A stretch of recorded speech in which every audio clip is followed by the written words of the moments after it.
Saudi ജയിലിൽ കഴിയുന്ന കോഴിക്കോട് ഫറോക്ക് സ്വദേശി അബ്ദുൾ റഹീം ഈ മാസം നാട്ടിലേക്ക്. റഹീമിന്റെ ശിക്ഷാ കാലാവധി ഈ മാസം 20-ന് അവസാനിക്കും. സൗദി ബാലനെ കൊലപ്പെടുത്തിയ കേസിലായിരുന്നു കോടതി റഹീമിന് വധശിക്ഷ വിധിച്ചത്. പിന്നീട് 34 കോടി രൂപ ദയാധനം സ്വീകരിച്ച സൗദി കുടുംബം മാപ്പ് നൽകിയതോടെ കഴിഞ്ഞ ജൂലൈ 2-ന് വധശിക്ഷ റദ്ദാക്കുകയായിരുന്നു. അനീസ് അലി കോഴിക്കോട് നിന്ന് വിശദാംശങ്ങളുമായി ചേരുന്നുണ്ട്. അനീസ്, ഇനി എന്തെങ്കിലും ഫോർമാലിറ്റീസ് ഉണ്ടാകുമോ? വലിയ പെരുന്നാളിന് മുൻപ് റഹീം വീട്ടിലേക്ക് എത്തുമെന്ന പ്രതീക്ഷയിൽ തന്നെയാണോ വീട്ടുകാരൊക്കെ ഉള്ളത്? എന്താണ് അവിടെ നിന്ന് ലഭിക്കുന്ന അറിയിപ്പ്? തീർച്ചയായും കുടുംബവും അതുപോലെ തന്നെ നിയമസഹായ സമിതിയും ഒക്കെ വലിയ പ്രതീക്ഷയിലാണ്. ഈ മാസം 20-ാം തീയതിയോടുകൂടി അദ്ദേഹത്തിന്റെ 20 വർഷത്തെ ജയിൽ ശിക്ഷ പൂർത്തിയാവുകയാണ്. അതിനുശേഷം അദ്ദേഹത്തിന് പുറത്തിറങ്ങാൻ മറ്റു തടസ്സങ്ങളൊന്നും നിലവിൽ കാണുന്നില്ല. ഇനി മറ്റൊരു വിദേശ രാജ്യമായതുകൊണ്ട് മറ്റെന്തെങ്കിലും സാങ്കേതിക തടസ്സങ്ങൾ ഉണ്ടെങ്കിൽ പോലും 2-3 ദിവസം കൊണ്ട് അതെല്ലാം പൂർത്തീകരിക്കാനും പരിഹരിക്കാനും കഴിയുമെന്നാണ് നിയമസഹായ സമിതിയും കുടുംബവും പ്രതീക്ഷിക്കുന്നത്. എന്തായാലും വരുന്ന പെരുന്നാളിന് മുമ്പ് റഹീം നാട്ടിലുണ്ടാകും എന്ന പ്രതീക്ഷയിലാണ് നാട്ടുകാർ എല്ലാവരും തന്നെ ഉള്ളത്. മലയാളികൾ വലിയ തരത്തിലുള്ള ധനസമാഹരണം നടത്തിയാണ് അദ്ദേഹത്തിന്റെ മോചനം സാധ്യമാക്കുന്നത്. വധശിക്ഷയ്ക്ക് വിധിക്കപ്പെട്ടിരുന്നതിൽ നിന്ന് ഈ കുടുംബം അദ്ദേഹത്തിന് മാപ്പ് നൽകുകയായിരുന്നു. സൗദി ബാലൻ കൊല്ലപ്പെട്ട കേസിലാണ് ഇദ്ദേഹത്തിന് വധശിക്ഷ വിധിച്ചിരുന്നത്. 34 കോടി രൂപ മലയാളികൾ സമാഹരിച്ച് നൽകുകയും ഈ കൊല്ലപ്പെട്ട ബാലന്റെ സൗദി കുടുംബം ഇത് സ്വീകരിക്കാൻ തയ്യാറാവുകയും ചെയ്തതിനെ തുടർന്നാണ് ഇദ്ദേഹത്തിന് വധശിക്ഷയിൽ നിന്ന് മോചനം ലഭിച്ചത്. അതിനുശേഷം 20 വർഷത്തെ തടവ് ശിക്ഷ പൂർത്തിയാക്കിയതിനു ശേഷം ഈ മാസം 20-ാം തീയതിയാണ് അദ്ദേഹത്തിന്റെ കാലാവധി പൂർത്തിയായിരിക്കുന്നത്. അതിനുശേഷം അദ്ദേഹം പുറത്തിറങ്ങാൻ മറ്റു തടസ്സങ്ങളൊന്നും നിലവിൽ കാണുന്നില്ല. അതുകൊണ്ട് തന്നെ ഈ 20 വർഷം പൂർത്തിയാകുന്നതോടുകൂടി അദ്ദേഹത്തിന് പുറത്തിറങ്ങാൻ കഴിയുമെന്നും വരുന്ന പെരുന്നാളിന് മുമ്പ് അദ്ദേഹത്തിന് നാട്ടിൽ പെരുന്നാൾ കൂടാൻ കഴിയുമെന്നുമാണ് കുടുംബവും നാട്ടുകാരും നിയമസഹായ സമിതിയും പ്രതീക്ഷിക്കുന്നത്. ശരി, അനീസ് അലിയാണ് വിശദാംശങ്ങൾ പങ്കുവച്ചത്. പശ്ചിമേഷ്യൻ സംഘർഷത്തിനിടെ അമേരിക്കൻ പ്രസിഡന്റ് ഡൊണാൾഡ് ട്രംപ് ചൈനയിലെത്തി. ചൈനീസ് പ്രസിഡന്റ് ഷീ ജിൻപിങ്ങുമായുള്ള സുപ്രധാന ചർച്ച നാളെ ബീജിംഗിൽ നടക്കും. ഇറാനുമായുള്ള പിന്തുണ പുനഃപരിശോധിക്കണമെന്ന് ട്രംപ് ചൈനയോട് ആവശ്യപ്പെട്ടു. സംഘർഷത്തിന് പിന്നാലെ ആഗോളതലത്തിൽ അവശ്യവസ്തുക്കളുടെ ദൌർലഭ്യവും വിലക്കയറ്റവും രൂക്ഷമായി. MC നാസറുണ്ട് വിശദാംശങ്ങളുമായി. നാസർ, എന്തായിരിക്കും ചൈനയ്ക്ക് മുൻപിൽ ട്രംപിന് വയ്ക്കാനുള്ള ഉപാധി? അത് ഏത് രീതിയിലായിരിക്കും ചൈന സ്വീകരിക്കുക? കാരണം ഇനി മുന്നോട്ടുള്ള കാര്യങ്ങൾ മധ്യസ്ഥ ചർച്ചയ്ക്ക് ഇടപെട്ടിരുന്ന രാജ്യങ്ങളൊക്കെയും ചൈനയിലാണ് പ്രതീക്ഷ പ്രകടിപ്പിച്ചിരിക്കുന്നത്. അപ്പോൾ ട്രംപിന്റെ ഇടപെടൽ അത് ഏത് രീതിയിലായിരിക്കും? ചൈനയുടെ തീരുമാനം, ഇതിന്റെ ഒരു ആഫ്റ്റർ എഫക്റ്റ്, ഈ കൂടിക്കാഴ്ചയുടെ ഒരു പരിണിത ഫലം നമ്മൾ എങ്ങനെയാണ് പ്രതീക്ഷിക്കേണ്ടത്? വിനീഷ, ചർച്ച ഏറെക്കുറെ വഴിമുട്ടിയ ഒരു സാഹചര്യമാണ് അമേരിക്കയും ഇറാനും തമ്മിലുള്ള. കാരണം പാകിസ്ഥാന്റെ നേതൃത്വത്തിൽ മധ്യസ്ഥ നീക്കങ്ങൾ തുടരുന്നുണ്ടെങ്കിലും പെട്ടെന്ന് ഇനിയൊരു ചർച്ചയിലേക്ക് വരാനുള്ള സാധ്യത കുറവാണ്. ഈ ഒരു ഘട്ടത്തിൽ റഷ്യയും ചൈനയും ഈ രണ്ട് രാജ്യങ്ങളുടെ റോൾ വളരെ നിർണായകമായി മാറുകയാണ്. റഷ്യ ഏറെക്കുറെ ഇന്നും ശക്തമായിട്ടുള്ള ഒരു പ്രതികരണമാണ് നടത്തിയിരിക്കുന്നത്. മേഖലയിലെ ഊർജ്ജ രംഗത്ത് പിടിമുറുക്കാനുള്ള അമേരിക്കയുടെ സാമ്രാജ്യത്വ താല്പര്യങ്ങളാണ് ഈ ഒരു പ്രതിസന്ധി സൃഷ്ടിക്കുന്നതിനുള്ള കാരണമെന്നും അതുകൊണ്ട് തന്നെ അമേരിക്കയും ഇസ്രായേലും നടത്തുന്ന ഈ യുദ്ധത്തിനെതിരെ അതിശക്തമായിട്ടുള്ള നിലപാട് തങ്ങൾ കൈക്കൊള്ളുമെന്ന ഒരു പ്രതികരണമാണ് റഷ്യൻ വിദേശകാര്യമന്ത്രിയുടെ ഭാഗത്തു നിന്ന് ഉണ്ടായിരിക്കുന്നത്. അതേസമയം ചൈന നേരത്തെ മുതൽ തന്നെ ഇറാനുമായിട്ട് വലിയ സഹകരണം തുടരുന്നുണ്ട്. ഈ പിന്നിട്ട യുദ്ധത്തിലും വലിയ തോതിൽ തന്നെ ചൈനയുടെ സഹായങ്ങൾ, പ്രത്യേകിച്ച് ഇന്റലിജൻസ് വിവരങ്ങൾ കൈമാറുന്നതിൽ ഉൾപ്പെടെ ഇറാന് ലഭിച്ചുവെന്നാണ് അമേരിക്കയുടെ കുറ്റപ്പെടുത്തൽ. പക്ഷെ നാളെ ഷീ ജിൻപിങ്ങുമായി നടക്കുന്ന ചർച്ചയിൽ അമേരിക്കൻ പ്രസിഡന്റ് ട്രംപ് പ്രധാനമായിട്ടും മുന്നോട്ട് വെക്കുക ഈ സഹകരണത്തിൽ നിന്ന് ചൈന പിന്തിരിയണം. കാരണം ഹോർമസ് കടലിടുക്ക് തുറക്കുക എന്നത് ചൈനയുടെയും ലോകരാജ്യങ്ങളുടെയും താല്പര്യമാണ്. അപ്പൊ ഇറാനാണ് അതിന്റെ വഴിമുടക്കിയായി നിൽക്കുന്നത്. അതിനെതിരായിട്ടുള്ള ഒരു നിലപാട് സ്വീകരിക്കണം എന്നത് ഉൾപ്പെടെയുള്ള കാര്യങ്ങളായിരിക്കും ഔദ്യോഗികമായി തന്നെ ട്രംപ് ആവശ്യപ്പെടുന്നത്. ചൈനീസ് നേതൃത്വം അതിനോട് എങ്ങനെ പ്രതികരിക്കുമെന്ന കാര്യം വ്യക്തമല്ല. പക്ഷെ എങ്കിൽ പോലും ഇറാൻ പ്രതീക്ഷയിലാണ്. കാരണം തങ്ങൾക്ക് വലിയ തോതിലുള്ള പിന്തുണയാണ് ചൈന നൽകിക്കൊണ്ടിരിക്കുന്നത്. കഴിഞ്ഞ ദിവസം ചൈനീസ് വിദേശകാര്യമന്ത്രിയുമായി ഇറാൻ വിദേശകാര്യമന്ത്രി അബ്ബാസ് അറാഗ്ചി കൂടിക്കാഴ്ച നടത്തിയിരുന്നു. ആ കൂടിക്കാഴ്ചയിലും ഏതെങ്കിലും അമേരിക്കയുടെയോ മറ്റ് വൻശക്തി രാജ്യങ്ങളുടെയോ സമ്മർദ്ദത്തെ അതിജീവിച്ചുകൊണ്ട് തന്നെ ഇറാനുള്ള സഹകരണം തുടരുമെന്നാണ് ചൈനീസ് വിദേശകാര്യമന്ത്രി ഇറാൻ വിദേശകാര്യമന്ത്രിക്ക് ഉറപ്പ് നൽകിയിരിക്കുന്നു. പക്ഷേ നാളെ നടക്കുന്ന ചർച്ചയിൽ അതിനുശേഷമുള്ള ട്രംപിന്റെയും ഷീ ജിൻപിങ്ങിന്റെയും പ്രതികരണമായിരിക്കും പ്രധാനം. അത് നാളെ വൈകിട്ടോടുകൂടി ഈ കൂടിക്കാഴ്ചയും പ്രതികരണവും ഉണ്ടാവുമെന്നാണ് നമ്മൾ പ്രതീക്ഷിക്കുന്നത്.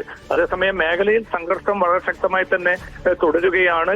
ഹോർമസ് കേന്ദ്രീകരിച്ചുകൊണ്ടുള്ള സംഘർഷം കുറയ്ക്കാനുള്ള നീക്കങ്ങളൊന്നും തന്നെ വിജയം കണ്ടിട്ടില്ല. ശനിയാഴ്ചയോടുകൂടിയാണ് ചൈനയിൽ നിന്ന് ട്രംപ് മടങ്ങി വരേണ്ടത്. ഞായറാഴ്ചയോടുകൂടി ചിലപ്പോൾ ഇറാന്റെ കാര്യത്തിൽ ചില തീരുമാനങ്ങൾ അമേരിക്കൻ നേതൃത്വം കൈക്കൊണ്ടേക്കുമെന്ന റിപ്പോർട്ടുകൾ കൂടി അമേരിക്കൻ മാധ്യമങ്ങൾ പുറത്തുവിടുന്നുണ്ട്. ആ പിന്നെ പ്രതികരണം എന്തായിരിക്കും? കൂടുതൽ ആക്രമണത്തിലേക്ക് തന്നെ ആയിരിക്കുമോ അമേരിക്ക നീങ്ങുന്നത്? അതല്ല ഈ നിലവിലുള്ള നാവിക സമ്മർദ്ദം, നാവിക ഉപരോധം വിപുലീകരിക്കുന്നത് ഉൾപ്പെടെയുള്ള നടപടികൾ മാത്രമായിരിക്കുമോ നിലനിൽക്കുക എന്ന ചോദ്യത്തിനു കൂടി ഉത്തരം ഒരുപക്ഷെ ശനിയാഴ്ചയോ ഞായറാഴ്ചയോ മാത്രമായിരിക്കും ലഭ്യമാവുക. വിനിഷ. ശരി, MC നാസറാണ് വിശദാംശങ്ങൾ പങ്കുവച്ചത്. അൽ അക്സ മസ്ജിദിലേക്ക് അതിക്രമിച്ചു കയറിയ ഇസ്രായേൽ മന്ത്രിയുടെ നടപടിയെ രൂക്ഷമായി വിമർശിച്ച ഖത്തർ. മന്ത്രിയുടെ നീക്കം ലോക മുസ്ലിങ്ങളുടെ വികാരം വ്രണപ്പെടുത്തുന്നതും അന്താരാഷ്ട്ര നിയമങ്ങളുടെ ലംഘനവുമാണെന്ന് ഖത്തർ വിദേശകാര്യ മന്ത്രാലയം കുറ്റപ്പെടുത്തി. അൽ അക്സ മസ്ജിദിന്റെ ചരിത്രപരവും മതപരവുമായ പദവിയെ തകർക്കാനുള്ള നീക്കമാണിത്. ഇത്തരം പ്രകോപനങ്ങൾ ഇസ്രായേൽ ഒഴിവാക്കണം. ഇക്കാര്യങ്ങളിൽ അന്താരാഷ്ട്ര സമൂഹം നിയമപരമായ ഉത്തരവാദിത്തം നിറവേറ്റണമെന്നും ഖത്തർ ആവശ്യപ്പെട്ടു. മന്ത്രി യിസ്ഹാഖ് വാസർലോഫാണ് നിയമങ്ങൾ ലംഘിച്ച് മസ്ജിദ് സമുച്ചയത്തിലേക്ക് ഇടിച്ചു കയറിയത്. മലയാളി എവിടെയുണ്ടോ അവിടെയെല്ലാം കേരളത്തിന്റെ മുഖ്യമന്ത്രി കസേരയിൽ ഇനി ആരിയ്ക്കുമെന്ന ചർച്ചയുണ്ട്. പ്രവാസികൾ തിങ്ങിപ്പാർക്കുന്ന ഗൾഫിൽ പ്രത്യേകിച്ചും. തൊഴിലെടുക്കാൻ വന്നതാണെങ്കിലും നാട്ടിലെ ചെറിയ രാഷ്ട്രീയ ചലനങ്ങൾ പോലും ഒരു കാലത്തും പ്രവാസികൾ വിട്ടുകളഞ്ഞിട്ടില്ല. നാട്ടിലെ രാഷ്ട്രീയ വടംവലിയെക്കുറിച്ച് പ്രതികരിക്കാൻ ഖത്തറിൽ നിന്ന് ചില UDF പ്രവർത്തകർ ചേരുന്നുണ്ട്. അബ്ബാസ് മുഹമ്മദിനൊപ്പം ദോഹയിൽ നിന്ന്. അബ്ബാസ, വലിയ രീതിയിലുള്ള ചർച്ചകൾ ഇപ്പോഴും തുടരുകയാണ്. നാളെയാണ് കേരളത്തിന്റെ മുഖ്യമന്ത്രിയെ പ്രഖ്യാപിക്കാൻ പോകുന്നത്. ഏകദേശം നാളെ ഉച്ചയോടുകൂടി കേരളത്തിന് ഇനി 5 വർഷം കേരളം ആര് ഭരിക്കുമെന്ന കാര്യം നമുക്കറിയാൻ പറ്റും.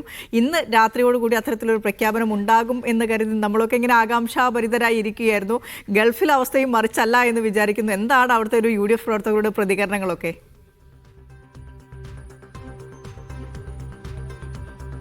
ദിനിഷ, ഇത് തേങ്ങ ഉടക്ക് സ്വാമി എന്ന് പറഞ്ഞ പോലെ ഇതുവരെ തേങ്ങ ഉടഞ്ഞിട്ടില്ല. നാളെ ഉടയുമെന്നാണ് പ്രതീക്ഷ. ഏതായാലും ഖത്തറിലെ സംബന്ധിച്ചിടത്തോളം ഇവിടുത്തെ UDF പ്രവർത്തകർ ഇന്ന് രാത്രി വലിയ ആഘോഷങ്ങളൊക്കെ സംഘടിപ്പിക്കാൻ ഇരുന്നതാണ്. നമ്മളെ പല ആളുകൾ നമ്മൾ വിളിച്ചിരുന്നു, കേക്കൊക്കെ ഓർഡർ ചെയ്തിട്ട് ഇന്ന് ഇരുന്നതാണ്. പക്ഷേ ഇന്ന് അവസാന നിമിഷം ഇന്ന് അവർ നാളെയാണ് പ്രഖ്യാപനം എന്ന് പറഞ്ഞതോടുകൂടി അവസാന നിമിഷം അത് റദ്ദാക്കുന്നൊരു സാഹചര്യം ഉണ്ടായി. അപ്പോൾ ഏതായാലും ഖത്തറിലെ കുറച്ച് UDFൻ്റെ KMCCയുടെ വിങ്കാസിൻ്റെ ഒക്കെ പ്രവർത്തകർ നമ്മുടെ കൂടെയുണ്ട്. ഇവരും നാട്ടിലേതുപോലെ തന്നെ അടുത്ത 5 വർഷം ആരാണ് കേരളത്തിൻ്റെ മുഖ്യമന്ത്രി കസേരയിൽ ഇരിക്കാൻ പോകുന്നതെന്നുള്ള വളരെ വലിയ ആകാംക്ഷയിലാണ് അല്ലേ? അത് കാത്തിരുന്നു മടുത്തോ?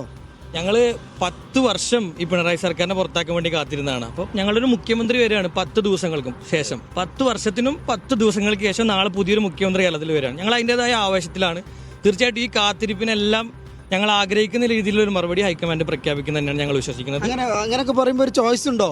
ചോയ്സ് തീർച്ചയായിട്ടും നമ്മുടെ മനസ്സിലുണ്ട്, കേരളത്തിന്റെ പൊതുസമൂഹത്തിലുണ്ട്, എല്ലാവർക്കും ഉണ്ട്. പാർട്ടിയുടെ ഒരു ചോയ്സ് ഉണ്ട്. അപ്പോൾ അത് ആരായിരിക്കും എന്നുണ്ടെങ്കിൽ നമുക്കൊരു രാത്രിയും കൂടെ ഉറങ്ങി തീർന്നു കഴിഞ്ഞാൽ എല്ലാവർക്കും അറിയാൻ പറ്റും. അപ്പോൾ ആ ഒരു കാത്തിരിപ്പ് വെറുതെ കുറേ ഉറക്കമില്ലാത്ത രാത്രികൾ ആയിരുന്നു അല്ലേ?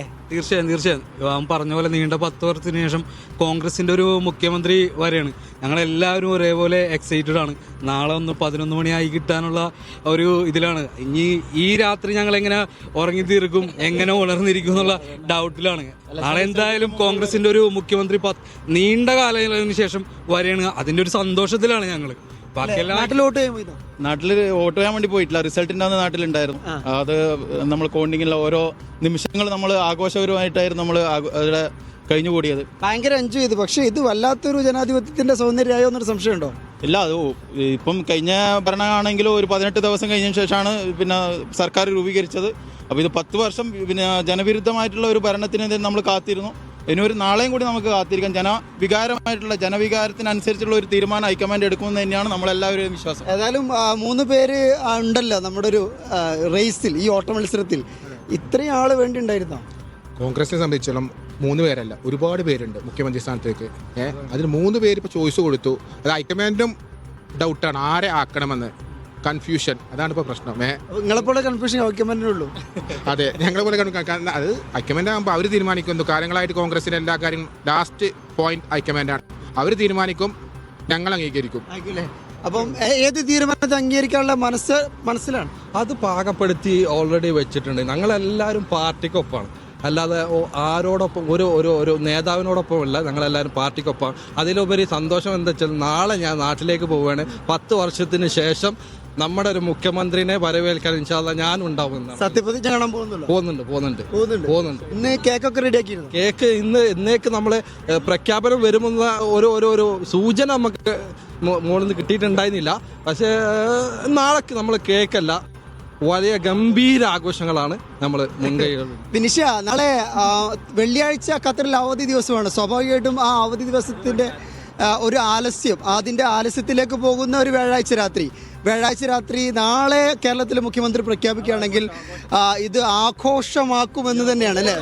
അപ്പോൾ എന്തായാലും ആഘോഷപൂർവ്വം തന്നെ ഇതിനെ വരവേൽക്കാൻ ഒരുങ്ങുകയാണ് ഖത്തറിലെ UDF പ്രവർത്തകരുള്ളത്. ഏതായാലും നമുക്കൊരൊറ്റ അപേക്ഷയുള്ളൂ, നാളെയെങ്കിലും ഇതൊന്ന് പ്രഖ്യാപിക്കണം വിനിഷ. യെസ്, ഏതായാലും നാളെ പ്രഖ്യാപിക്കുമെന്നാണ് ജയറാം രമേശ് പറഞ്ഞു വെച്ചിരിക്കുന്നത്. അതിന്റെ അടിസ്ഥാനത്തിൽ നിയമസഭാ കക്ഷി യോഗങ്ങൾ നടക്കാനിരിക്കുന്നുണ്ട്. എല്ലാ നിയുക്ത MLA-മാരെയും UDF നിയുക്ത MLA-മാരെ KPCC ആസ്ഥാനത്തേക്ക് വിളിച്ചിട്ടുണ്ട്. വിവിധ ഘടകകക്ഷി MLA-മാരെയും വിളിച്ചിട്ടുണ്ട്. അപ്പോൾ നാളെ തന്നെ ഒരു പ്രഖ്യാപനം ഉണ്ടാകുമെന്ന് കരുതാം. അബ്ബാസിന് ആ ആഘോഷത്തിൽ പങ്കെടുക്കാനും കരുതട്ടെ. ഏതായാലും നാട്ടിൽ നിന്നുള്ള ആശംസകൾ കൂടി അറിയിച്ചേക്കും. മുഖ്യമന്ത്രി പ്രഖ്യാപനത്തിന് ശേഷം ലീഗ് നേതാക്കൾ നാളെ യോഗം ചേരും. പാണക്കാട് സാദിഖ് അലി തങ്ങളുടെ വസതിയിലായിരിക്കും യോഗമെന്ന വാർത്ത കൂടി വരുന്നു. ഏറ്റവും സുപ്രധാനമായ വാർത്ത തന്നെയാണ് അത്. കാരണം മുഖ്യമന്ത്രിയെ ആരെന്നുള്ള തീരുമാനത്തിൽ ഘടകകക്ഷികളുടെ തീരുമാനവും നിർണായകമാണ്. മുഹമ്മദ് അസ്ലം ചേരുന്നുണ്ട്. വിശദാംശങ്ങളുമായി അസ്ലം, നാളെ വീണ്ടും പാണക്കാട് യോഗം ചേരാനിരിക്കുമ്പോൾ ഇന്ന് പാലക്കാട് നേതൃയോഗം ചേർന്നിരുന്നു, കൃത്യമായ വിലയിരുത്തൽ നടത്തിയിരുന്നു. അതിന്റെ ഭാഗമായി നിലപാട് കൃത്യമായി അറിയിക്കുകയും ചെയ്തിരുന്നു. സോണിയാഗാന്ധി തങ്ങളെ ഫോണിൽ വിളിച്ച കാര്യങ്ങൾ അന്വേഷിച്ചിരുന്നു. രാഹുൽ ഗാന്ധിയുമായി ചർച്ച നടത്തിയിരുന്നു. അപ്പോൾ ഇതൊക്കെ കഴിഞ്ഞ ശേഷമാണ് നാളെ മുഖ്യമന്ത്രി ആരെന്ന കാര്യം പ്രഖ്യാപിക്കാൻ പോകുന്നത്. ഇതിന്റെ അടിസ്ഥാനത്തിൽ കൂടിയാണോ തുടർ ചർച്ചകൾക്കായി സാദിഖ് അലി തങ്ങളെ ചുമതലപ്പെടുത്തിയിട്ടുണ്ട് ഇന്ന് ഈ നേതൃയോഗത്തിന് ശേഷം PK കുഞ്ഞാലിക്കുട്ടി മാധ്യമങ്ങളോട് പറയുകയും ചെയ്തിരുന്നു. ഇതിന്റെ അടിസ്ഥാനത്തിലാണോ നാളെ നിർണായകമായ യോഗം? മിനിഷ, ഇന്നത്തെ യോഗം സാദിഖ് അലി തങ്ങളെ പൂർണ്ണമായും തുടർ നീക്കങ്ങൾക്ക് ചുമതലപ്പെടുത്തിയിരുന്നു. അതുകൊണ്ട് തന്നെ ഒരു ഔദ്യോഗിക യോഗം എന്ന അർത്ഥത്തില്ല. അതേസമയം തന്നെ പ്രഖ്യാപനം വന്നതിന് ശേഷം ബാക്കി നടപടികൾ സ്വീകരിക്കുന്നതിന്റെ ഭാഗമായി പാണക്കാട് നേതാക്കൾ യോഗം ചേരാനാണ് തീരുമാനിച്ചിരിക്കുന്നത്. നാളെ 11 മണിയോടുകൂടി അല്ലെങ്കിൽ 12 മണിയോടുകൂടിക്കകം തീരുമാനം വരുമെന്നാണ് അവർ കരുതുന്നത്. അത് വരുന്ന മുറയ്ക്ക് യോഗം ചേർന്ന് മറ്റു തീരുമാനങ്ങളിലേക്ക് എടുക്കും. നിലവിൽ അവസ്ഥയിൽ ഏതെങ്കിലും തരത്തിലുള്ള പ്രതികൂലാവസ്ഥ അവർ കാണുന്നില്ല. അങ്ങനെയാണ് അവരുദ്ദേശിക്കുന്ന രീതിയിലെങ്കിൽ അനുകൂല നിലപാടത്തിലേക്ക് ഉറച്ചു നിൽക്കുകയാണ്. അതല്ലാത്ത ഘട്ടമാണെങ്കിൽ ആ ഘട്ടത്തിൽ ആലോചിക്കാൻ തീരുമാനമെടുത്ത് തരും. നാളെ പ്രഖ്യാപനത്തിന് പിന്നാലെ നേതാക്കൾ യോഗം ചേരും. നാളെ തന്നെ വൈകിട്ടോടുകൂടി രാത്രിയോടുകൂടി തിരുവനന്തപുരത്ത് തരാൻ നേതാക്കൾ തീരുമാനിച്ചിട്ട് PK കുഞ്ഞാലിക്കുട്ടി, സാദിഖ് അലി ശിഹാബ് അതോടൊപ്പം തന്നെ അബ്ബാസ് അലി തുടങ്ങി പ്രധാനപ്പെട്ട നേതാക്കൾ നാളെ രാത്രിയോട് തിരുവനന്തപുരത്തെത്തും. അവർക്ക് ലഭിക്കുന്ന വിവരപ്രകാരം നാളെ മുഖ്യമന്ത്രി തീരുമാനം ഉണ്ടാവും.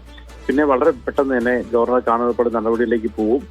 ശനിയാഴ്ച ഒരു പക്ഷേ സത്യപ്രതിജ്ഞ ഉണ്ടാകാനുള്ള സാധ്യത അവർ മുൻകൂട്ടി കാണുന്നു. അതുകൊണ്ടാണ് പ്രധാനപ്പെട്ട നേതാക്കൾ നാളെ രാത്രിയോടുകൂടി തന്നെ തിരുവനന്തപുരത്ത് എത്തിച്ചേരുന്നത്.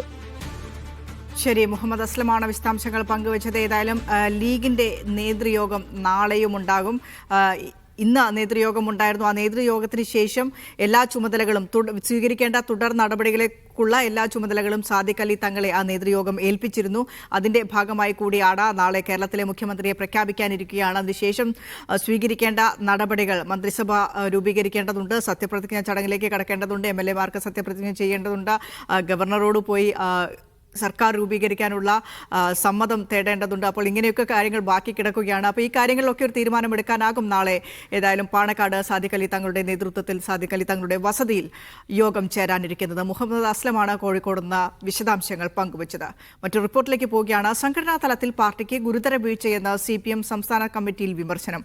പയ്യന്നൂരിലും തളിപ്പറമ്പിലും വൻ വീഴ്ചയുണ്ടായി. PK ശ്യാമളയുടെ സ്ഥാനാർത്ഥിത്വം ഒരിക്കലും പാടില്ലായിരുന്നു. TI മധുസൂദനെതിരായ ആക്ഷേപം ഗുരുതരമാണ്. വെള്ളാപ്പള്ളിയോടുള്ള പിണറായി സമീപനത്തിലും വിമർശനം. പാർട്ടിയിൽ അടിമുടി തിരുത്തു വേണമെന്നും പ്ലീനം വിളിക്കണമെന്നും അംഗങ്ങൾ പറഞ്ഞിട്ടുണ്ട്. സെയ്ഫ് സൈനലബ്ദീൻ തിരുവനന്തപുരത്ത് നിന്ന് വിശദാംശങ്ങളുമായി ചേരുകയാണ്. സെയ്ഫ്, സംസ്ഥാന സമിതി യോഗം നടന്നുകൊണ്ടിരിക്കുകയാണ്. ഇന്നും നാളെയുമായി സംസ്ഥാന സമിതി യോഗം തിരുവനന്തപുരത്ത് സെന്ററിൽ നടന്നുകൊണ്ടിരിക്കുമ്പോൾ എന്താണ് അംഗങ്ങൾ ഉന്നയിക്കുന്ന വിമർശനം? കാരണം പാർട്ടിക്ക് ഈ അടുത്ത കാലത്തേറ്റ ഏറ്റവും വലിയ തോൽവിയാണ്. പല സ്ഥാനാർത്ഥിത്വങ്ങളെക്കുറിച്ചും പല മണ്ഡലങ്ങളിലെ സ്ഥാനാർത്ഥികളെക്കുറിച്ചും വലിയ രീതിയിലുള്ള വിമർശനം പുറത്തുനിന്ന് ഉള്ളതിനേക്കാൾ കൂടുതൽ സംസ്ഥാന സമിതി അംഗങ്ങൾക്കുണ്ട് എന്നാണ് എന്നാണോ മനസ്സിലാക്കേണ്ടത്? നിമിഷ, കമ്മിറ്റിയിൽ ഉയർന്നുന്ന വിമർശനങ്ങളെ സ്വഭാവം കാണുമ്പോൾ നമുക്ക് അങ്ങനെ തന്നെയാണ് മനസ്സിലാക്കിയെടുക്കാൻ കഴിയുന്നത്. അതിരൂക്ഷമായ വിമർശനങ്ങൾ സംസ്ഥാന കമ്മിറ്റിയിൽ ഉണ്ടാകുന്നുണ്ട്. സംഘടനാ തലത്തിൽ പാർട്ടിക്ക് വലിയ തരത്തിലുള്ള വീഴ്ചയുണ്ടായി എന്നുള്ളതാണ് അംഗങ്ങൾ പൊതുവെ പറഞ്ഞത്. ന്യൂനപക്ഷങ്ങൾ ഇടതുപക്ഷത്ത് നിന്ന് അകന്നു പോയത് മനസ്സിലാക്കാൻ വേണ്ടി പാർട്ടിക്ക് കഴിഞ്ഞില്ല. അതുപോലെ തന്നെ വെള്ളാപ്പള്ളി നടേശനുമായി ബന്ധപ്പെട്ട വിഷയം അത് ന്യൂനപക്ഷങ്ങളെ എതിരാക്കുന്നതായിരുന്നു. അദ്ദേഹത്തോടുള്ള പിണറായിയുടെ സമീപനം ശരിയായില്ല എന്നുള്ള വിമർശനം സംസ്ഥാന കമ്മിറ്റി യോഗത്തിലുണ്ടായി. വെള്ളാപ്പള്ളി നടേശൻ ആ സമീപനങ്ങളെ തള്ളിപ്പറയാതിരുന്നത് ന്യൂനപക്ഷങ്ങളെ ഈ തെരഞ്ഞെടുപ്പിൽ ഇടതുമുന്നണിയിൽ നിന്ന് അകറ്റിയിട്ടുണ്ട്. കണ്ണൂരിൽ പാർട്ടിയിലെ കലാപം ഗൗരവത്തോടു കൂടി വേണം പാർട്ടി നേതൃത്വം കാണാൻ. അണികൾ മാത്രമല്ല അംഗങ്ങളും അകന്നതിന്റെ സൂചനയാണ് പാർട്ടി കോട്ടകളിലെ വോട്ടുകളിലുണ്ടായ ചോർച്ച. അത് മട്ടന്നൂരും അതുപോലെ തന്നെ ധർമ്മടത്തും കല്യാശ്ശേരി അടക്കമുള്ള മണ്ഡലങ്ങളിലും പാർട്ടി കോട്ടകളിലെ വോട്ട് ചോർച്ച ആ രീതിയിൽ വേണം കാണാൻ എന്നുള്ള അഭിപ്രായം ചില അംഗങ്ങൾ ഉന്നയിക്കുകയുണ്ടായി. അതുപോലെ തന്നെ പയ്യന്നൂരിലും തളിപ്പറമ്പിലും വൻ വീഴ്ച പാർട്ടിക്കുണ്ടായി എന്നുള്ളതാണ് സംസ്ഥാന കമ്മിറ്റിയിലുണ്ടായ മറ്റൊരു അഭിപ്രായം. എം വി ഗോവിന്ദന്റെ ഭാര്യ പി കെ ശ്യാമളയുടെ സ്ഥാനാർത്ഥിത്വം ഒരിക്കലും ഉണ്ടാകാൻ പാടുണ്ടായിരുന്നതായിരുന്നില്ല. അവരെ സ്ഥാനാർത്ഥിത്വത്തിലേക്ക് കൊണ്ടുവരാൻ പാടില്ലായിരുന്നു എന്നുള്ളതാണ് ചില അംഗങ്ങൾ പറഞ്ഞത്. പയ്യന്നൂരിൽ ടി.ഐ. മസൂദിനെതിരെ ഉയർന്നു വന്ന ആക്ഷേപം അത് പാർട്ടി ഗൗരവത്തിൽ കാണണമായിരുന്നു. പാർട്ടി അതിനെ ഗൗരവത്തിൽ കണ്ടില്ല. അതുകൊണ്ടാണ് അവിടെ കുഞ്ഞികൃഷ്ണൻ ജയിക്കേണ്ട അവസ്ഥയിലേക്ക് കാര്യങ്ങൾ എത്തിച്ചേർന്നത്. പാർട്ടിയിൽ വേണ്ടത് അടിമുടി തിരുത്തലാണ്. അതിനെ പ്ലീനം വിളിച്ച് ചർച്ച ചെയ്ത് വിഷയങ്ങൾ പരിഹരിച്ച് മുന്നോട്ട് പോകണം എന്നുള്ള അഭിപ്രായമാണ് പൊതുവെ സംസ്ഥാന കമ്മിറ്റിയിൽ ചർച്ചയിൽ പങ്കെടുത്ത് സംസാരിച്ച അംഗങ്ങളിൽ നിന്ന് ഇന്നുണ്ടായത്. നാളെ സ്വാഭാവികമായിട്ട് വിമർശനങ്ങളുടെ എണ്ണം കൂടുകയും ചെയ്യും. ദിനിഷ. ശരി, സൈഫ് സൈനലബ്ദീനാണ് വിശദാംശങ്ങൾ പങ്കുവച്ചത്. CPM സംസ്ഥാന സമിതി യോഗം നടന്നുകൊണ്ടിരിക്കുകയാണ് തിരുവനന്തപുരത്ത്. CPM സംസ്ഥാന സമിതി അംഗങ്ങൾ വലിയ രീതിയിലുള്ള രൂക്ഷമായ വിമർശനമാണ് ഉന്നയിച്ചിരിക്കുന്നത്. ഗുരുതരമായ വീഴ്ചയാണ് സംഭവിച്ചിരിക്കുന്നത്. കണ്ണൂരിലടക്കം എന്താണ് തോൽവിക്ക് കാരണമായത് എന്ന കാര്യങ്ങൾ പഠിച്ച് പ്ലീനം വിളിക്കാൻ ആവശ്യപ്പെട്ടിട്ടുണ്ട് എന്നാണ് മനസ്സിലാക്കുന്നത്. ഹോർമൂസ് കടലിടുക്കിൽ നിലനിൽക്കുന്ന സംഘർഷങ്ങൾ ഒമാന്റെ എണ്ണക്കയറ്റുമതിയെ കാര്യമായി ബാധിച്ചിട്ടില്ലെന്ന് ഊർജ്ജ ധാതു മന്ത്രാലയം. തടസ്സങ്ങൾ വളരെ കുറഞ്ഞ സമയത്തേക്ക് മാത്രമായിരുന്നുവെന്ന് ഊർജ്ജ മന്ത്രി സലീം ബിൻ നാസർ അൽ ഔഫി പറഞ്ഞു. ഒമാന്റെ ഊർജ്ജ മേഖല സുസ്ഥിരമാണെന്നും മന്ത്രി പറഞ്ഞു. ഹോർമൂസ് കടലിടുക്കിലുണ്ടായ സമീപകാല സംഭവവികാസങ്ങൾ ഒമാന്റെ എണ്ണ കയറ്റുമതിയെ കാര്യമായി ബാധിച്ചിട്ടില്ലെന്നാണ് വിലയിരുത്തൽ. മേഖലയിലെ തന്ത്രപ്രധാനമായ ജലപാതയിൽ സുരക്ഷാ ആശങ്കകളും സംഘർഷങ്ങളും നിലനിൽക്കുന്നുണ്ടെങ്കിലും ഒമാനിൽ നിന്നുള്ള എണ്ണ കയറ്റുമതി സാധാരണ നിലയിൽ തന്നെ തുടരുന്നതായി ഊർജ്ജ മന്ത്രി സലീം ബിൻ നാസർ അൽ ഔഫി പറഞ്ഞു. ഹോർമൂസ് കടലിടുക്കിലെ സംഭവങ്ങൾ എണ്ണ കയറ്റുമതിയെ ബാധിച്ചിട്ടില്ല. കാലാവസ്ഥാ വ്യതിയാനം കാരണം ഏതാനും മണിക്കൂറുകൾ മാത്രമാണ് പ്രവർത്തനങ്ങൾ നിർത്തിവെക്കേണ്ടി വന്നതെന്നും മന്ത്രി കൂട്ടിച്ചേർത്തു. നിലവിലെ സാഹചര്യത്തിലും രാജ്യത്തെ എണ്ണ കമ്പനികളുടെ ഉൽപ്പാദനശേഷിക്ക് അനുസൃതമായി കയറ്റുമതി സുഗമമായി മുന്നോട്ട് പോകുന്നുണ്ടെന്നും ഒമാന്റെ ഊർജ്ജ മേഖല സുസ്ഥിരമാണെന്നും അദ്ദേഹം പറഞ്ഞു. ലോകത്തിലെ ഏറ്റവും പ്രധാനപ്പെട്ട എണ്ണക്കടത്ത് പാതകളിലൊന്നായ ഹോർമൂസ് കടലിടുക്ക് വഴിയാണ് Oman, Saudi, Iraq, Kuwait, Qatar, UAE ഉൾപ്പെടെയുള്ള ഗൾഫ് രാജ്യങ്ങളുടെ വലിയൊരു പങ്ക് ക്രൂഡ് ഓയിൽ കയറ്റുമതിയും നടക്കുന്നത്. Media 1 Muscat. UAEയുടെ ടാക്സി സേവന രംഗത്ത് സുപ്രധാന ലയന പ്രഖ്യാപനവുമായി ദുബായ് ടാക്സി. നാഷണൽ ടാക്സിയെ ദുബായ് ടാക്സി ഏറ്റെടുത്തു. 145 കോടി ദിർഹത്തിനാണ് കരാറിൽ ഒപ്പുവെച്ചത്. ദുബൈയിൽ ആധിപത്യം ശക്തിപ്പെടുത്താനും അബുദാബിയിൽ സാന്നിധ്യം ഉറപ്പിക്കാനും ലക്ഷ്യമിട്ടാണ് നാഷണൽ ടാക്സിയെ ദുബായ് ടാക്സി ഏറ്റെടുത്തത്. 145 കോടി ദിർഹത്തിനാണ് ഏറ്റെടുക്കൽ കരാറിൽ ഒപ്പുവെച്ചതെന്ന് ദുബായ് മീഡിയ ഓഫീസ് റിപ്പോർട്ട് ചെയ്തു. ദുബായ്, അബുദാബി, അല്ലൈൻ എന്നിവിടങ്ങളിലായി ഏകദേശം 2700-ലധികം വാഹനങ്ങളുള്ള UAEയിലെ ഏറ്റവും വലിയ സ്വകാര്യ ടാക്സി ഓപ്പറേറ്റർമാരിലൊന്നാണ് നാഷണൽ ടാക്സി. ദുബായ് റോഡ് ഗതാഗത അതോറിറ്റിയുടെയും അബുദാബി സംയോജിത ഗതാഗത കേന്ദ്രത്തിന്റെയും അംഗീകാരങ്ങൾക്ക് വിധേയമായി ഈ വർഷം അവസാന പാദത്തോടെ ഏറ്റെടുക്കൽ നടപടികൾ പൂർത്തിയാക്കും. 2025 ജൂലൈ 31 വരെയുള്ള കണക്കനുസരിച്ച് 25.4 ദശലക്ഷം ട്രിപ്പുകളാണ് കമ്പനി നടത്തിയത്. 774 ദശലക്ഷം ദിർഹമാണ് കമ്പനിയുടെ അറ്റ വരുമാനം. ദേശീയതലത്തിൽ മികച്ച വരുമാന നേട്ടം കൈവരിക്കുന്നതിനിടെയാണ് ഏറ്റെടുക്കൽ പ്രഖ്യാപനം. നാഷണൽ ടാക്സി ഏറ്റെടുക്കുന്നതോടെ ദുബായ് ടാക്സിയുടെ ദുബൈയിലെ വിപണി വിഹിതം 47% നിന്ന് 57%, അബുദാബിയിലേത് 12% ഉയരും. Media 1 Dubai. റിയാദ് അടക്കമുള്ള സൗദിയിലെ വിവിധയിടങ്ങളിൽ ശക്തമായ പൊടിക്കാറ്റ് വീശുമെന്ന മുന്നറിയിപ്പ്. മക്കയടക്കമുള്ള പ്രദേശങ്ങളിൽ ഇടിമിന്നലോട് കൂടിയ മഴയും എത്തും. സൗദി ദേശീയ കാലാവസ്ഥാ നിരീക്ഷണ കേന്ദ്രത്തിന്റേതാണ് അറിയിപ്പ്. വാഹനം ഓടിക്കുന്നവർക്ക് പ്രത്യേക ജാഗ്രതാ നിർദ്ദേശവും പുറത്തിറക്കിയിട്ടുണ്ട്. ജീസാൻ, അസീർ, അൽബഹ, മക്ക എന്നീ പ്രവിശ്യകളിലെ ഉയർന്ന പ്രദേശങ്ങളിലായിരിക്കും മഴയെത്തുക. ഇടിമിന്നലോടുകൂടിയ മഴക്കാണ് സാധ്യത. സൗദി ദേശീയ കാലാവസ്ഥാ നിരീക്ഷണ കേന്ദ്രത്തിൻ്റെതാണ് അറിയിപ്പ്. മേഖലകളിൽ ആലിപ്പഴ വർഷം ഉണ്ടായേക്കാമെന്നും കാലാവസ്ഥാ കേന്ദ്രം വ്യക്തമാക്കി. ജീസാൻ, അസീർ, അൽബഹ, മക്ക, കിഴക്കൻ പ്രവിശ്യ, റിയാദ്, മദീന, തബൂക്ക് എന്നിവിടങ്ങളിൽ കാറ്റ് ശക്തമാകാൻ സാധ്യതയുണ്ട്. പൊടിക്കാറ്റായിരിക്കും ശക്തമായി വീശുക. അൽജൌഫ്, വടക്കൻ അതിർത്തി പ്രദേശങ്ങൾ എന്നിവിടങ്ങളിൽ കാറ്റ് ശക്തമാകുന്നതോടെ കാഴ്ചപരിധി 0 താഴും. യാത്രക്കാർ അതീവ ജാഗ്രത പാലിക്കണമെന്നും മന്ത്രാലയം നിർദ്ദേശിച്ചു. Mishal Cherpulassery, media 1, Riyadh. ഹിസ്ബുല്ലയുമായി ബന്ധമുണ്ടെന്ന് കണ്ടെത്തിയ 16 വ്യക്തികളെയും 5 സ്ഥാപനങ്ങളെയും ഭീകരവാദ പട്ടികയിൽ ഉൾപ്പെടുത്തി UAE. മന്ത്രിസഭാ യോഗത്തിന്റേതാണ് നിർണായക തീരുമാനം. രാജ്യത്തിന്റെ സുരക്ഷയ്ക്ക് ഭീഷണിയാകുന്ന പ്രവർത്തനങ്ങളെ ഇല്ലാതാക്കുന്നതിന്റെ ഭാഗമായാണ് നീക്കമെന്ന് അധികൃതർ വ്യക്തമാക്കി. ഭീകരവാദ ധനസഹായ ശൃംഖലകൾ തകർക്കുകയാണ് ലക്ഷ്യം. 16 വ്യക്തികളെയും 5 സ്ഥാപനങ്ങളെയുമാണ് പുതുതായി ഭീകരവാദ പട്ടികയിൽ ഉൾപ്പെടുത്തിയത്. കരിമ്പട്ടികയിൽ ഉൾപ്പെട്ടവരെല്ലാം ലബനൻ പൗരന്മാരോ ലബനൻ ആസ്ഥാനമായി പ്രവർത്തിക്കുന്ന കമ്പനികളോ ആണ്. ഹിസ്ബുള്ളിയുമായി നേരിട്ടോ അല്ലാതെയോ സാമ്പത്തിക ബന്ധമുള്ള ശൃംഖലകൾ ഇല്ലാതാക്കുകയാണ് UAE ലക്ഷ്യമിടുന്നത്. മന്ത്രിസഭയുടെ തീരുമാനത്തെ തുടർന്ന് പട്ടികയിലുള്ളവരുടെ ആസ്തി 24 മണിക്കൂറിനുള്ളിൽ കണ്ടെത്താനും അവ മരവിപ്പിക്കാനും എല്ലാ നിയന്ത്രണ ഏജൻസികൾക്കും UAE നിർദ്ദേശം നൽകിയിട്ടുണ്ട്. അൽ തഷീലാത്ത് company, ബെയ്ത്തൽ Mal Al Muslimeen, Al Gharad Al Hassan association, the auditors for accounting and auditing, Al Ghobara for accounting and studies എന്നീ 5 സ്ഥാപനങ്ങളാണ് പട്ടികയിലുള്ളത്. കരിമ്പട്ടികയിലുള്ളവരുമായി ഏതെങ്കിലും തരത്തിലുള്ള സാമ്പത്തികമോ വാണിജ്യപരമോ ആയ ബന്ധമുള്ളവരെ കണ്ടെത്തി നിയമ നടപടികൾ സ്വീകരിക്കാനും അധികൃതർക്ക് നിർദ്ദേശം നൽകിയിട്ടുണ്ട്. Media 1, Abu Dhabi. ഖത്തറിൽ 2 ഇന്ത്യൻ വിദ്യാർത്ഥികൾ മുങ്ങി മരിച്ചു. ഐഡിയൽ ഇന്ത്യൻ സ്കൂൾ വിദ്യാർത്ഥികളായ അഹമ്മദ് അഫ്സൽ ബാദെ, ആമിർ മുഹമ്മദ്, ഷഹീദ് ഖുറൈഷി എന്നിവരാണ് മരിച്ചത്. മുറേഗയിൽ താമസ സ്ഥലത്തെ സ്വിമ്മിംഗ് പൂളിൽ ശനിയാഴ്ച വൈകിട്ടാണ് അപകടം. ആമിർ മുഹമ്മദിന്റെ വീട്ടിൽ കളിക്കാൻ എത്തിയതായിരുന്നു അഹമ്മദ് അഫ്സൽ. മഹാരാഷ്ട്ര സ്വദേശിയാണ് അഹമ്മദ് അഫ്സൽ ബാദെ. ആമിർ മുഹമ്മദ് ഗുജറാത്ത് ബറൂച്ച് സ്വദേശിയാണ്. പ്രവാസി വെൽഫെയർ റിപ്പാട്രിയേഷൻ വിങ്ങിന്റെ നേതൃത്വത്തിൽ നടപടിക്രമങ്ങൾ പൂർത്തീകരിച്ച് ബുധനാഴ്ച രാത്രി അബു ഹുമൂർ ഖബർസ്ഥാനിൽ കബറടക്കി.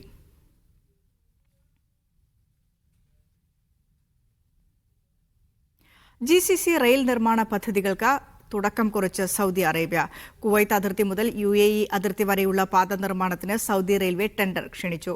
പാതയുടെ ഡിസൈൻ കൺസൾട്ടൻസി സേവനങ്ങൾക്കാണ് 1ാം ഘട്ടത്തിൽ ഉൾപ്പെടുത്തിയിരിക്കുന്നത്. 6 രാജ്യങ്ങളെ തമ്മിൽ ബന്ധിപ്പിക്കുന്ന GCC റെയിൽവേ പദ്ധതിക്കുള്ള നടപടികൾ ആരംഭിച്ച് സൗദി അറേബ്യൻ റെയിൽവേ. കുവൈത്ത് അതിർത്തിയിൽ നിന്ന് UAE അതിർത്തിയിലേക്കുള്ള പാതയ്ക്ക് കമ്പനി ടെൻഡർ ക്ഷണിച്ചു. പദ്ധതിയുടെ ഡിസൈൻ കൺസൾട്ടൻസി സേവനങ്ങൾക്കായാണ് ആദ്യഘട്ടത്തിൽ ടെൻഡർ നടപടികൾ ആരംഭിച്ചത്. ജൂൺ 30 മുമ്പ് ബിഡ് സമർപ്പിക്കണം. റെയിൽവേ നെറ്റ്വർക്കിന്റെ കൺസെപ്റ്റ് ഡിസൈൻ, പ്രാഥമിക രൂപകൽപ്പന, IFC ഡിസൈൻ ഘട്ടങ്ങൾ എന്നിവയാണ് ഈ ഘട്ടത്തിൽ പൂർത്തിയാക്കുക. കഫ്ജി മുതൽ UAE അതിർത്തിയായ ബത്ത വരെ നീളുന്നതാണ് പാത. 672 കിലോമീറ്റർ നീളമുള്ളതായിരിക്കും പദ്ധതി. Naushad Rikkor, media 1, Dammam.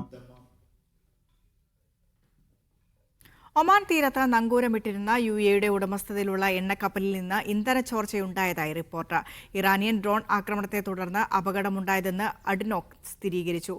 ADNOC logistics സർവീസിന്റെ കീഴിലുള്ള MV ബറക്ക എന്ന കപ്പലിൽ നിന്നാണ് ഇന്ധന ചോർച്ചയുണ്ടായത്. മെയ് 4 ഒമാൻ തീരത്ത് വെച്ച് കപ്പലിന് നേരെ 2 ഇറാനിയൻ ഡ്രോണുകൾ ആക്രമണം നടത്തിയിരുന്നു. സ്ഥിതിഗതികൾ സൂക്ഷ്മമായി നിരീക്ഷിച്ചു വരികയാണെന്നും വിദഗ്ധ സംഘങ്ങളുമായി ചേർന്ന് ചോർച്ച നിയന്ത്രിക്കാനുള്ള പ്രവർത്തനങ്ങൾ തുടരുകയാണെന്നും അധികൃതർ വ്യക്തമാക്കി. UAEയിൽ അന്താരാഷ്ട്ര തൊഴിലാളി ദിനാചരണത്തിന്റെ ഭാഗമായി മെയ്ഡേ ചാമ്പ്യൻഷിപ്പ് സംഘടിപ്പിച്ച് മോഡൽ സർവീസ് സൊസൈറ്റി. ജബലവലി ഇൻഡസ്ട്രിയൽ ഏരിയയിൽ നടന്ന പരിപാടിയിൽ നിരവധി തൊഴിലാളികൾ പങ്കെടുത്തു. ദുബായ് പോലീസിന്റെയും കമ്മ്യൂണിറ്റി ഡെവലപ്മെന്റ് അതോറിറ്റിയുടെയും സഹകരണത്തോടെയാണ് പരിപാടി സംഘടിപ്പിച്ചത്. അബ്ദുള്ള ലിഷ്കരി ചടങ്ങിൽ മുഖ്യാതിഥിയായി. തൊഴിലാളികൾക്കായി സംഘടിപ്പിച്ച ആവേശകരമായ കായിക മത്സരങ്ങളും വിനോദ പരിപാടികളും മേളയുടെ പ്രധാന ആകർഷണമായി മാറി. MSS vice chairman Naseer Abubakar, general program convener Muhammad Ijas തുടങ്ങിയവർ മത്സരങ്ങൾക്ക് നേതൃത്വം നൽകി.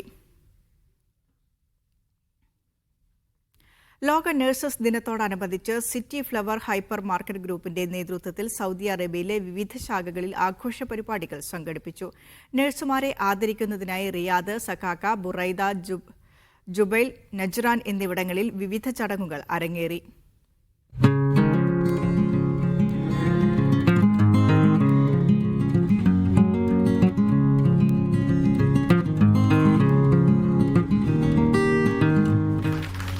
നഴ്സുമാരെ ആദരിക്കുന്നതായിരുന്നു സൗദിയിലുടനീളം സിറ്റി ഫ്ലവറിലെ ആഘോഷ പരിപാടികൾ. ബത്ത സിറ്റി ഫ്ലവർ ഹൈപ്പർ മാർക്കറ്റിൽ നടന്ന ആഘോഷങ്ങൾ അബ്ദുൽ അസീസ് ഉദ്ഘാടനം ചെയ്തു. City Flower marketing manager Naushad നേതൃത്വം നൽകി. സകാഗയിൽ നടന്ന ചടങ്ങുകൾ ജോഫിൻ പോൾ, സുധീർ ഹംസ എന്നിവർ ചേർന്ന് ഉദ്ഘാടനം ചെയ്തു. ബുറൈദയിൽ ഖസീം യൂണിവേഴ്സിറ്റിയിലെ ഡോക്ടർ സുഹാജാണ് ഉദ്ഘാടനം നിർവഹിച്ചത്. ജുബൈലിൽ WMF-മായി ചേർന്ന് നടത്തിയ ആഘോഷം Shifa Al Jubail medical group marketing manager William Varkey ഉദ്ഘാടനം ചെയ്തു. ഇവിടെ സംഗീത പരിപാടികളും അരങ്ങേറി. നജ്റാൻ സിറ്റി ഫ്ലവർ ഹൈപ്പർ മാർക്കറ്റിൽ മിനി ജോസഫ് പരിപാടിയുടെ ഉദ്ഘാടനം നിർവഹിച്ചു. സർവീസിൽ 20 വർഷം പൂർത്തിയാക്കിയ നഴ്സുമാരെ ചടങ്ങിൽ പ്രത്യേകമായി ആദരിച്ചു. Media 1 Riyadh. CBSE Saudi school തല ക്ലസ്റ്റർ മീറ്റിന് സൗദി ജുബൈൽ ഇന്ത്യൻ സ്കൂളിൽ തുടക്കമായി. സൗദിയിലെ 19 സ്കൂളുകളിൽ നിന്നുള്ള വിദ്യാർത്ഥികൾ മേളയുടെ ഭാഗമാകും. Jubail Indian school chairman doctor Srinivas L Nidhi കായികമേള ഉദ്ഘാടനം ചെയ്തു. Dunes international school principal Muhammad Amir Khan, Al Muna international school principal P. Naufal, school managing committee അംഗങ്ങൾ എന്നിവർ പങ്കെടുത്തു. ഈ മാസം 14-ന് മേളയുടെ ആദ്യഘട്ടം പൂർത്തിയാക്കും.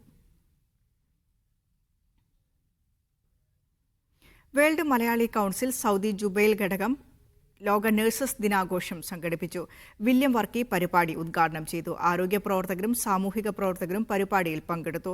ആതുര സേവന രംഗത്ത് ദീർഘകാലമായി സേവനമനുഷ്ഠിക്കുന്ന പ്രവാസി നഴ്സുമാരെ ചടങ്ങിൽ ആദരിച്ചു. കേക്ക് മുറിച്ചും സമ്മാനങ്ങൾ കൈമാറിയും ആഘോഷം പങ്കിട്ടു. സോണിയ ഹാരിസൺ, അജിത്, സിൻജോ എന്നിവർ നേതൃത്വം നൽകി.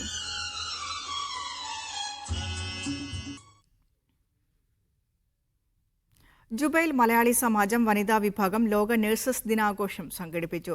സൈക്കോളജിസ്റ്റ് ജോയ്സി പരിപാടി ഉദ്ഘാടനം ചെയ്തു. വിവിധ ഹോസ്പിറ്റലുകളിൽ നിന്നുള്ള നഴ്സുമാർ പരിപാടിയിൽ പങ്കെടുത്തു. കേക്ക് മുറിച്ചും ഉപഹാരങ്ങൾ കൈമാറിയും സന്തോഷം പങ്കിട്ടു. ആശാ ബൈജു, നീതു രാജേഷ്, സിനി സന്തോഷ് എന്നിവർ നേതൃത്വം നൽകി. ഒമാന്റെ വിവിധ ഭാഗങ്ങളിൽ അടുത്ത 2 ദിവസങ്ങളിൽ ശക്തമായ പൊടിക്കാറ്റിന് സാധ്യതയുണ്ടെന്ന് കാലാവസ്ഥാ നിരീക്ഷണ കേന്ദ്രം. തുറസായ സ്ഥലങ്ങളിലും മരുഭൂമി മേഖലകളിലും പൊടിപടലങ്ങൾ ഉയരും. വടക്കൻ ഗവർണറേറ്റുകളിലും അൽവുസ്ത ഗവർണറേറ്റിലും കാറ്റ് ശക്തമാകും. കൂടാതെ അറേബ്യൻ കടൽ തീരങ്ങളിൽ തെക്കു പടിഞ്ഞാറൻ കാറ്റും അനുഭവപ്പെടും. മുസന്തം ഗവർണറേറ്റിലെ പടിഞ്ഞാറൻ തീരങ്ങളിലും കടൽ പ്രക്ഷുബ്ധമാകാൻ സാധ്യതയുണ്ടെന്നും കാലാവസ്ഥാ കേന്ദ്രം മുന്നറിയിപ്പ് നൽകി. തിരമാലകൾ 2 മീറ്റർ വരെ ഉയർന്നേക്കാം. മേഖലയിലെ മാറുന്ന കാലാവസ്ഥാ സാഹചര്യങ്ങൾ കണക്കിലെടുത്ത് ഔദ്യോഗിക അറിയിപ്പുകൾ ശ്രദ്ധിക്കണമെന്നും സുരക്ഷാ മുൻകരുതലുകൾ സ്വീകരിക്കണമെന്നും സിവിൽ ഏവിയേഷൻ അതോറിറ്റി ആവശ്യപ്പെട്ടു. സൗദി ഇന്ത്യൻ ഇസ്ലാഹി സെന്റർ സംഘടിപ്പിക്കുന്ന ഖുറാൻ ഹദീസ് പഠന കോഴ്സിന്റെ പുതിയ ബാച്ചിന് തുടക്കമായി. പഠന പുസ്തകത്തിന്റെ പ്രകാശനം ദമാം ഇസ്ലാഹി സെന്റർ പ്രതിനിധി അബ്ദുൽ ജബ്ബാർ മദീനി നിർവഹിച്ചു. സൗദിയുടെ വിവിധ ഭാഗങ്ങളിലായി 50-ലധികം കേന്ദ്രങ്ങളിൽ പഠന സൗകര്യം ഏർപ്പെടുത്തിയതായി സംഘാടകർ പറഞ്ഞു. മുതിർന്നവർക്കും കുട്ടികൾക്കും പഠിതാക്കളാകാൻ അവസരമുണ്ട്. ദോഹ അന്താരാഷ്ട്ര പുസ്തകമേളയ്ക്ക് നാളെ തുടക്കം. ദോഹ എക്സിബിഷൻ ആൻഡ് കൺവെൻഷൻ സെന്ററിൽ മെയ് 23 വരെയാണ് മേള.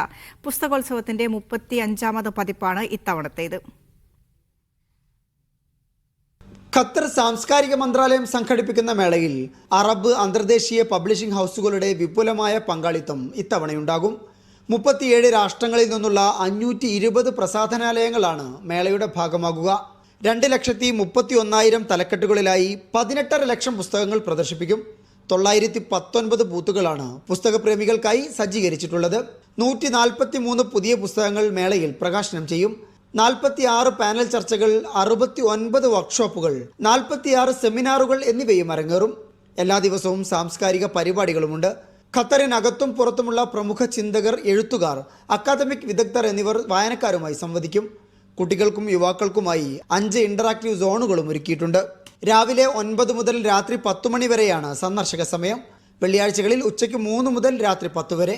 കൊത്തുപണിയിൽ നിന്ന് എഴുത്തിലേക്ക് എന്നതാണ് ഇത്തവണയും മേളയുടെ പ്രമേയം.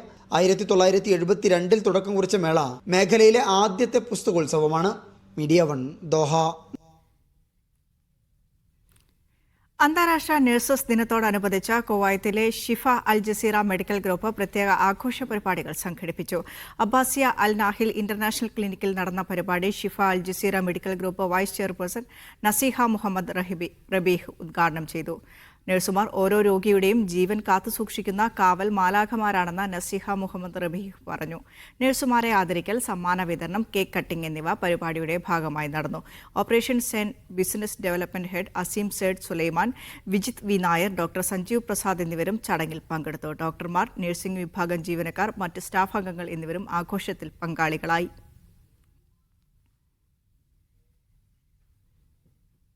അന്താരാഷ്ട്ര നഴ്സസ് ദിനത്തോടനുബന്ധിച്ച് ഗ്രാൻഡ് ഹൈപ്പർ കുവൈത്തിൽ പ്രത്യേക ആഘോഷ പരിപാടികൾ സംഘടിപ്പിച്ചു.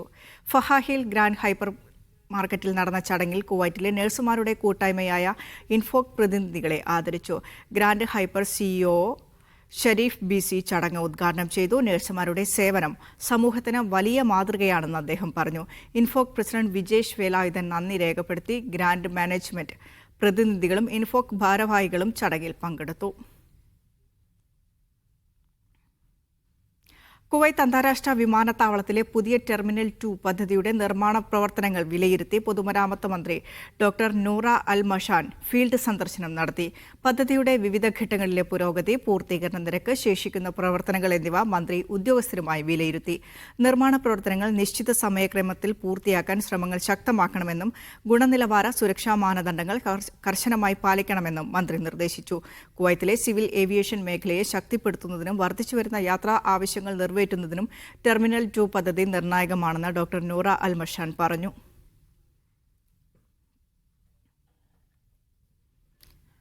നിയമലംഘനങ്ങളെ തുടർന്ന് കുവൈറ്റിലെ 2 സ്വകാര്യ ഫാർമസികളുടെ ലൈസൻസ് ആരോഗ്യ മന്ത്രാലയം റദ്ദാക്കി. 3ാമത്തെ ഫാർമസിയുടെ പ്രവർത്തനം 6 മാസത്തേക്ക് സസ്പെൻഡ് ചെയ്തതായും അധികൃതർ അറിയിച്ചു.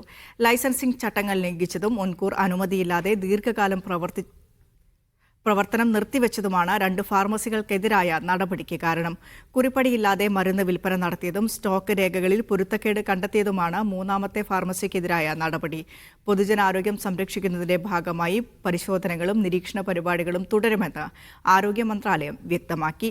മലയാളി സമാജം സൗദി ദമാം ചാപ്റ്റർ പുസ്തകാവതരണവും ചർച്ചയും സംഘടിപ്പിച്ചു. മാധവിക്കുട്ടിയുടെ നീർമാതളം പൂത്തകാലം, ജോർജ് ഓർവൽ രചിച്ച 1984 എന്നീ പുസ്തകങ്ങളെ ആസ്പദമാക്കി ചർച്ച നടന്നു. മാലിക് മക്ബൂൽ, സമദ് റഹ്മാൻ കൂടല്ലൂർ, ഫാത്തിമ ഷാന എന്നിവർ ചർച്ചയുടെ ഭാഗമായി. പ്രവിശ്യയിലെ സാമൂഹിക സാംസ്കാരിക രംഗത്തുള്ളവർ പങ്കെടുത്തു. ഷാനിബ് അബൂബക്കർ, ബിനു കുഞ്ഞ് എന്നിവർ നേതൃത്വം നൽകി. കുവൈത്തിൽ സഹേൽ ആപ്പ് വഴി ഗാർഹിക ഡ്രൈവർ വിസകൾ ഓൺലൈനായി അനുവദിക്കും. സ്വദേശികൾക്ക് സേവന കേന്ദ്രങ്ങൾ സന്ദർശിക്കാതെ തന്നെ പുതിയ ഗാർഹിക ഡ്രൈവർമാർക്ക് എൻട്രി വിസ നൽകാനുള്ള സേവനമാണ് ആഭ്യന്തര മന്ത്രാലയം ആരംഭിച്ചത്. റെസിഡൻസി അഫയേഴ്സ് വിഭാഗവുമായി സഹകരിച്ച് മാനവ വിഭവശേഷി മന്ത്രാലയമാണ് പുതിയ ഡിജിറ്റൽ സേവനം നടപ്പിലാക്കിയത്. നടപടിക്രമങ്ങൾ ലളിതമാക്കുന്നതിനും പൊതുസേവനങ്ങൾ കൂടുതൽ കാര്യക്ഷമമാക്കുന്നതിനുമാണ് പുതിയ സംവിധാനമൊരുക്കിയതെന്ന് മന്ത്രാലയം അറിയിച്ചു. ഉപഭോക്താക്കളുടെ സമയവും പരിശ്രമവും ലാഭിക്കുന്ന സമഗ്ര ഡിജിറ്റൽ സർക്കാർ സേവന സംവിധാനത്തിന്റെ ഭാഗമായാണ് പുതിയ നീക്കം. മലബാറിന്റെ വിദ്യാഭ്യാസ പിന്നാക്കാവസ്ഥ പരിഹരിക്കാനായാണ് പുതിയ കേരള സർക്കാർ ഉടൻ മുൻഗണന നൽകേണ്ടതെന്ന് കാലിക്കറ്റ് സർവകലാശാല മുൻ vice chancellor doctor K N. Kurup. Colonial കാലത്തെ തുടർച്ച മാത്രമാണ് മലബാറിൽ ഉണ്ടായതെന്നും അദ്ദേഹം മസ്കത്തിൽ പറഞ്ഞു. മലപ്പുറം ജില്ല വിഭജിച്ച് തിരൂർ ജില്ല രൂപീകരിക്കണമെന്നും അദ്ദേഹം ആവശ്യപ്പെട്ടു.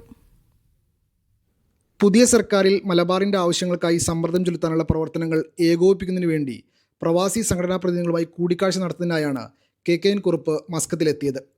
കൊളോണിയൻ ഭരണമാണ് മലബാറിന്റെ പിന്നോക്കാവസ്ഥയ്ക്ക് പ്രധാന കാരണമെന്ന് അദ്ദേഹം പറഞ്ഞു.